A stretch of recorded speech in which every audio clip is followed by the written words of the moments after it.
अस्सलाम वालेकुम दोस्तों बुध की सुबह भी इसराइली तैयारों ने गज़ा पर सैकड़ों हमले किए, जबकि हमास और दीगर फ़लस्तीनी ग्रोहों ने इसराइली शहरों तल अबैब और बेरशेबा पर कई रॉकेट दागे।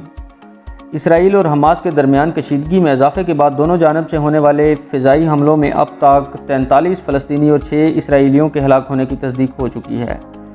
बुध की सुबह भी इसराइली तैयारों ने गज़ा पर सैकड़ों हमले किए, जबकि हमास और दीगर फ़लस्तीनी ग्रोहों ने इसराइली शहरों तल अबैब और बेरशेबा पर कई रॉकेट दागे। इसराइली हमलों में गज़ा में एक कसीरुल मंजिला इमारत ज़मीन बोस हो चुकी है, जबकि एक और बुलंद इमारत को शदीद नुकसान पहुँचा है। इसराइल का कहना है कि बुध को किए जाने वाले हमलों में मसल्ला ग्रोह हमास के इंटेलिजेंस यूनिट के रहनुमाओं को निशाना बनाया गया, जबकि इन मकामात को भी निशाना बनाया गया जहां रॉकेट दागे जा रहे हैं। साल 2014 के बाद से इसराइल और फ़लस्तीन के दरमियान इस नौइयत की कशीदगी पहली बार देखने में आई है, जबकि आलमी बरादरी की जानिब से इस सूरत हाल के मज़ीद बेकाबू हो जाने के ख़दशात ज़ाहिर किए जा रहे हैं। मशरिक़ वस्ता में अमन के अक़वाम मुत्तहिदा के नुमाइंदे टूरेजो वेंज़लैंड ने अपनी ट्वीट में कशीदगी में कमी का मुतालबा करते हुए लिखा कि हमलों को फौरी तौर पर रोका जाए। हम एक बड़ी जंग की जानिब बढ़ रहे हैं। फ़रीक़ैन के रहनुमाओं को कशीदगी कम करने के लिए ज़िम्मेदारी अदा करनी होगी। इसराइल के मुख्तलिफ़ शहरों में रिहायशी रॉकेट हमलों और आयरन डोम मिज़ाइलों की जानिब से इन्हें रोकने के धमाकों के दौरान पनाहगाहों की सिमत भागते रहे, जबकि तल अबैब के करीब वाक़या अरब यहूदी मखलूत इलाके लुद में एक गाड़ी पर गिरने वाले रॉकेट हमले में 2 अफराद हलाक हो गए। इसराइली मीडिया के मुताबिक हलाक होने वालों में एक 7 साला बच्ची भी शामिल थी। हमास के मुसल्ला विंग ने ऐलान किया है कि इसराइल के गज़ा में एक रिहायशी इमारत को निशाना बनाने के बाद तल अबैब और बेरशेबा के शहरों की जानिब से 210 रॉकेट फायर किए गए हैं।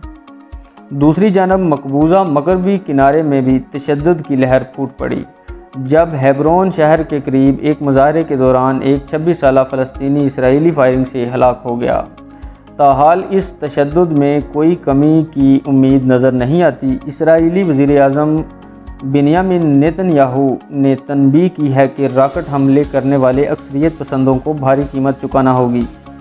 अरब लीग, जिसके कुछ अरकान गुज़िश्ता साल इसराइल से गर्मजोश ताल्लुकात कायम कर चुके हैं, उन्होंने इसराइल पर इल्ज़ाम आयद किया है कि वो गज़ा पर बिला इम्तियाज़ और गैर ज़िम्मेदाराना हमले कर रहा है, जबकि बैतुल मुक़द्दस में होने वाली कशीदगी की ज़िम्मेदारी भी इसराइल पर आयद की गई है।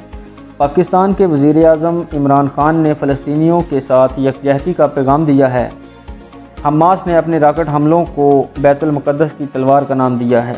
हमास के सरबराह इस्माइल हानिया का कहना है कि इसराइल ने बैतुल मुक़द्दस और मस्जिद अक्सा में एक आग को भड़का दिया है, जिसके शोले गज़ा तक पहुँच गए हैं, इसलिए अब इसे नताइज का सामना करना होगा।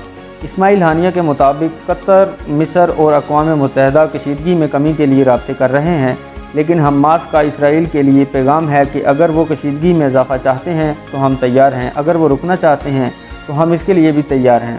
गज़ा की वज़ारत सेहत ने मंगल को इसराइली हमलों में 32 अफराद की हलाकत की तस्दीक की थी, लेकिन हमास के रेडियो के मुताबिक बुध की सुबह होने वाले एक इसराइली हमले में एक बच्ची और खातून समेत मज़ीद 3 अफराद हलाक हो चुके हैं।